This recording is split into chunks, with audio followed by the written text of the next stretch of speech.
Hi, I'm Marilyn, and this is Eric, and we're the Calax Shelfies. And today we're doing a review of the One Ring starter set. What do you think of the One Ring starter set? I had a lot of fun playing it. I don't have a lot of experience with role-playing games, so this was really good for me. I've played a little bit, but for someone coming into that type of game, you got to be creative. But we had a lot of help from our, what do we call you? The leader? The boss. The boss. I don't remember. It's called something different in every system. Yeah. The lore master. Yeah. I was the lore master, yes. Mm-hmm. Yeah, it was kind of like a Hobbit style game. Like the book Hobbit, with even less death than the Hobbit, because there was no armies and Smaug didn't like break a village. But did you think it was too hard? No, it wasn't. It wasn't too hard. I mean, I think it was created so that you wouldn't like die. But it was fun. It made you think. Still, it got you in the right frame of mind for what can come next. At any rate. Yeah. I thought that the pieces were kind of neat. The dice were really nice, and there's a big map that comes with it, and that was also kind of neat. Could see where you were going, and the stances, like the card for different stances in the battle and things like that. And you got like to open envelopes, although I added the envelopes. but we got to add characters along the way. Yep. Yeah. Secret characters. Yeah. Oops. Sorry, spoiler. So you didn't think you failed too much? I thought you failed a lot because you all rolled like garbage, but yeah, we did. So they didn't like frustrate you? No, that didn't first. I mean, that's part of the game. I think you have to build up. That's like any other game. You get better as you go. You do? Okay. Well, I hope so. Anyway, we'll find out. So we're gonna play like the real thing soon, which might be more lethal and harder. Are you thinking, oh, holy crap? Or are you thinking, oh, that's gonna be fun? No, I think it's going to be fun. Okay.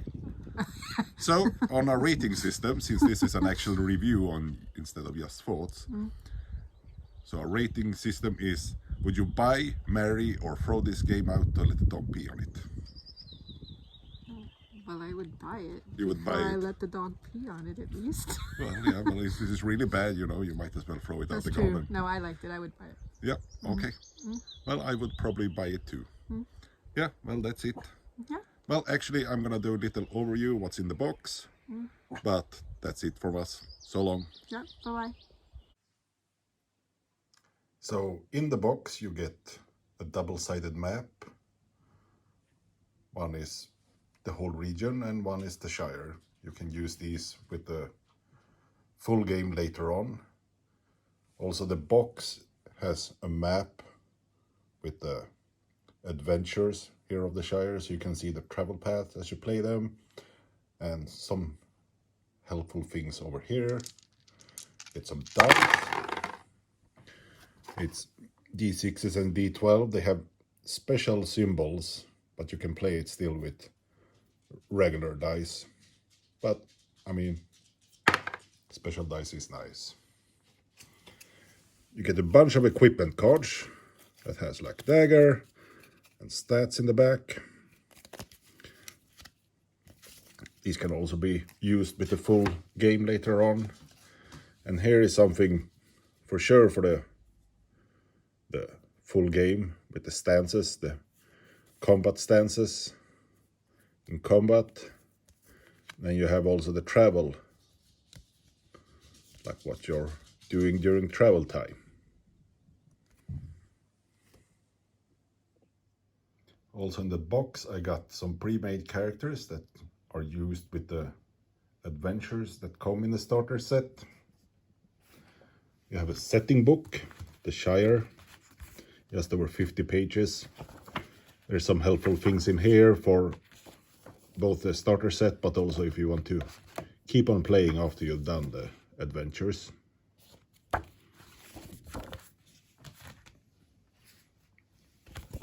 You have the rules, just 24 pages here with different things. This is all you need to play the starter set, which is kind of nice.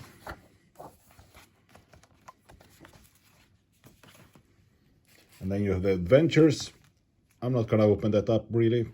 I don't want to spoil too much, but it's a nice enough starting adventure.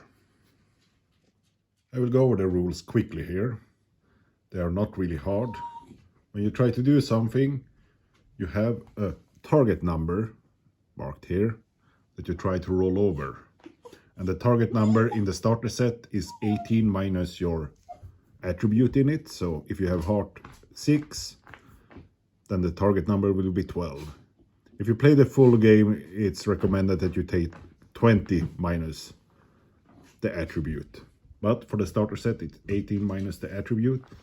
And then you take a d12. We always take a d12. And then you take as many d6s as you have. So if I'm rolling insight here, I have 2 marks in insight. And I would roll this and try to roll over 12. Well, I did it. So that's 1 success. But also, if you roll Gandalf rune, that's automatic success. The Eye of Sauron is a 0. And a 6 here means if you complete it, you get extra successes, and you can use the extra successes to do stuff.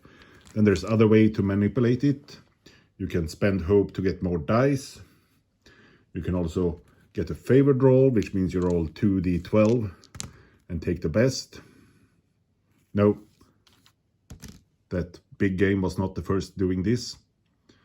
And that's pretty much it for rolling dice. Well, it's very simplified still. And then you have a dog digging on a carpet. Then you have a parry rating, which is what they need to roll over to hit you.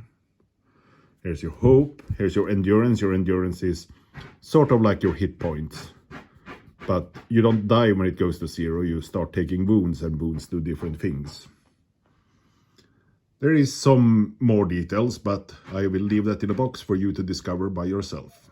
The Shire setting book comes with a table here for when you do the journeys, because the journeys is a big part of this system. You basically do a journey roll, and different things can happen depending on how your roll goes. And then here's some like examples, like if things go badly, you get chased by dogs, wading through thick bushes, hedgerows, and you get fatigue points, which matters. And everything from like a shortcut and a chance meeting. And the fatigue points makes you basically tired. Like the more of these you gather, you compare them with like how much load you have and things like that, and your rolls might start getting worse. And they have a bunch of different tables in here. Here's like a gossip table if you want to run things later on. Also descriptions of different places. Old Man Willow is in here, and Tom Bombadil is in here.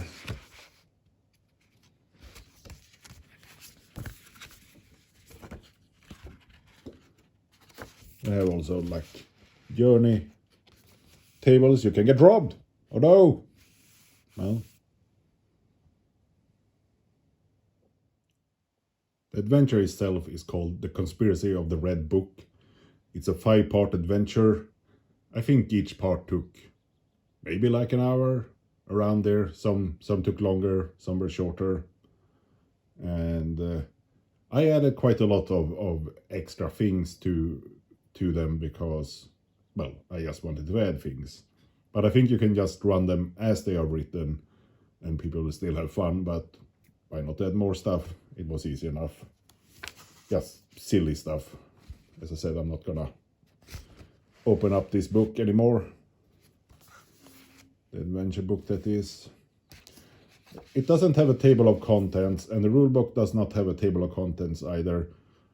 But they're not really that thick, so well, I usually would be angry. I am not really angry. But you might want to mark where things are in the rule book, although the adventure will actually point you to the right pages in different books. But you still might want to write down like where things are, because there's no index or table of contents to help you find it easily.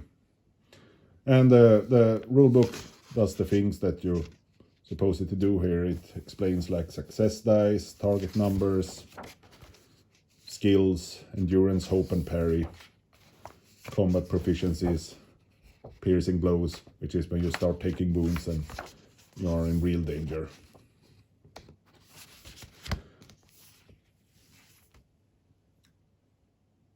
There are some parts in the adventure where if they all failed, I did not really see like a way forward. Now I had added way forwards, but you might want to prepare for that so they don't get stuck somewhere too long, because it's not really, I mean, it's not that dramatic. They're not carrying the ring to Mordor, so I wanted them to move forward, and I set in other counters to help them do things like they could fail. So instead of like fail and it was like, oh, these people don't like you, I set in like, oh, they failed this, but they might mitigate that with another kind of skill roll or something.